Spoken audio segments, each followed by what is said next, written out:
1965 সালে যাত্রা শুরু করা অশোকনগরে প্রজ্ঞানানন্দ নিম্ন বুনিয়াদী বিদ্যালয় আর শুধু একটি স্কুল নয়, আবেগ ও স্মৃতির এক জীবন্ত ইতিহাস। হীরক জয়ন্তী বর্ষের সমাপ্তি অনুষ্ঠানে সূচনা হলো রক্তদান শিবিরের মাধ্যমে, যেখানে প্রাক্তন ছাত্র, অভিভাবক এবং শিক্ষকরা মিলিত হলেন মানবিকতার বন্ধনে।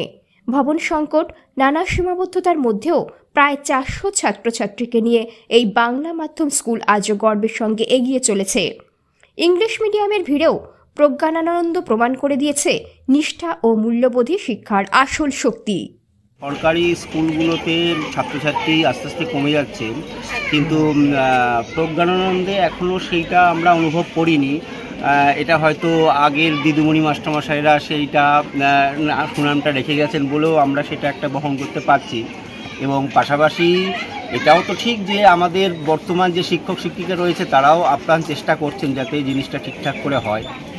এই স্কুলের যে সুনাম, স্কুলের যে পরিধি, এই স্কুলের ছাত্রছাত্রী, অভিভাবক, অভিভাবিকা, এদের যে পরিধিটা, এটা একটা রক্তদান শিবিরের জন্য মানে কোনো ব্যাপারই না। এটা করা, সেটা মানে সবাই এগিয়ে আসলে এরকম বড় বড় রক্তদান কর্মসূচি 3 মাস পরপরই করা যায়।